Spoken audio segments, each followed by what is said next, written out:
Well, let's talk about a few of these things. Frank Caputo joins us right now. Mr. Caputo is the Conservative Shadow Minister for Public Safety. Frank, Mr. Caputo, thanks for being here. Oh, it's always an honor here to be on CPAC. Thanks for having me. Very happy to have you.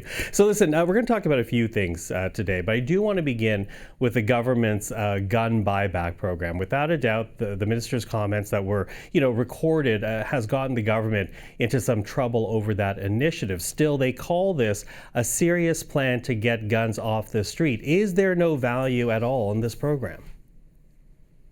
Well, I think the minister actually told the truth. He said this won't work. That's what he said behind closed doors, and we should take him at his word when he's speaking candidly.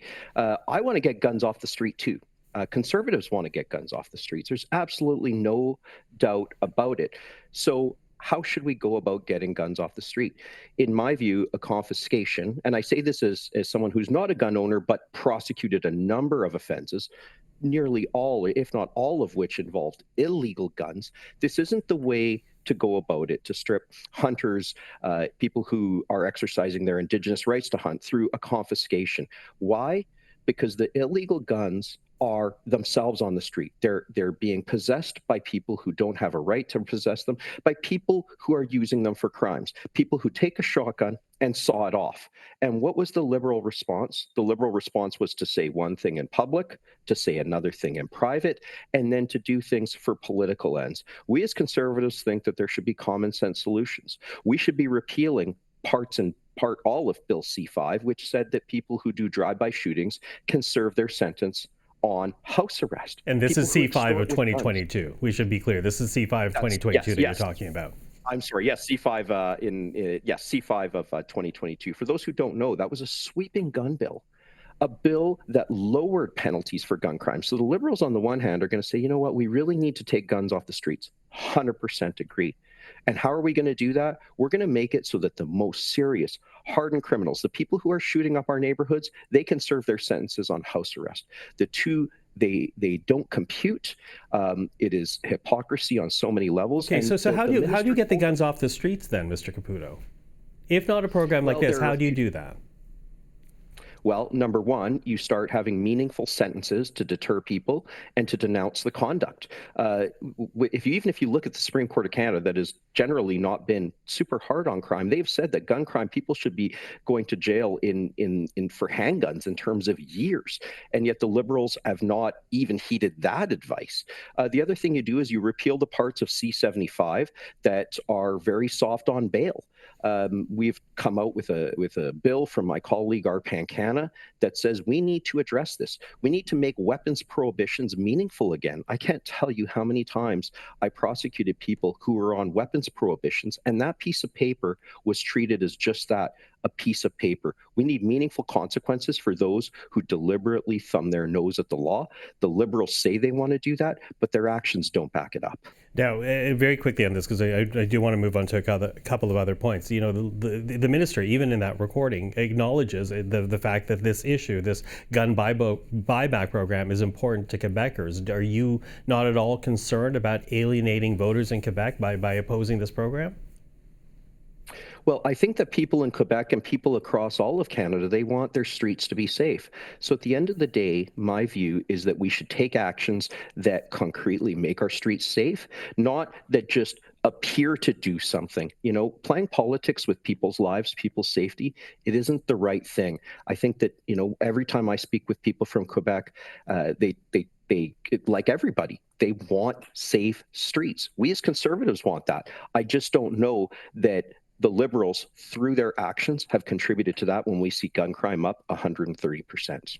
Now, you talk about safe streets, and about a week and a half ago, the Justice Minister did introduce a new layers of hate laws to essentially get hateful symbols away from protests, things like the Hamas symbols or any kind of slogan associated with Hamas, also protecting people who might go to church, synagogue, or go to mosque from essentially being harassed around those areas. Will your party be supporting the government on this initiative?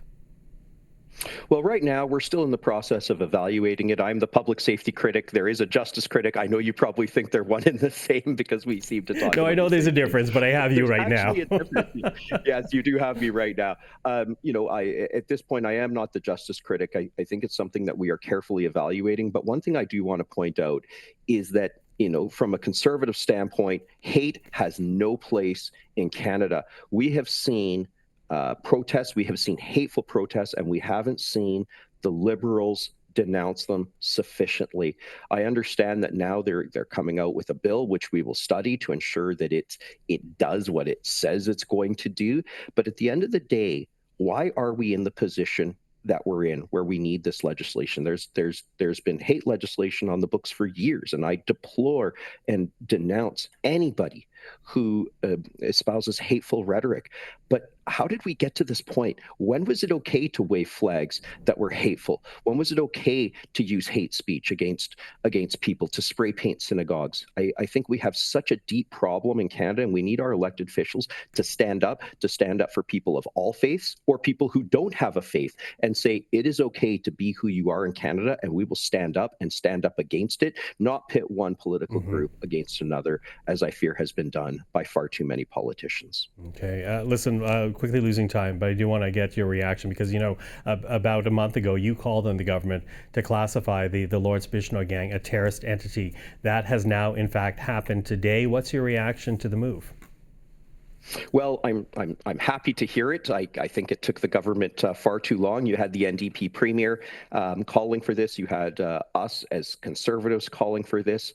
Again, I don't want to see any organized crime in Canada that's flourishing. The Bishnoi gang is terrorized people, particularly people from South Asian communities. When you couple that with liberal laws on extortion, things like that, it's made it really difficult for a number of people to live freely and live safely. I hope that this is a step that is in the right direction. I'm really happy to have contributed to the dialogue on this issue, and I hope that the Liberals will continue to listen to us when we put forward nonpartisan, common sense solutions like designating the Bishnoi gang as a terrorist organization.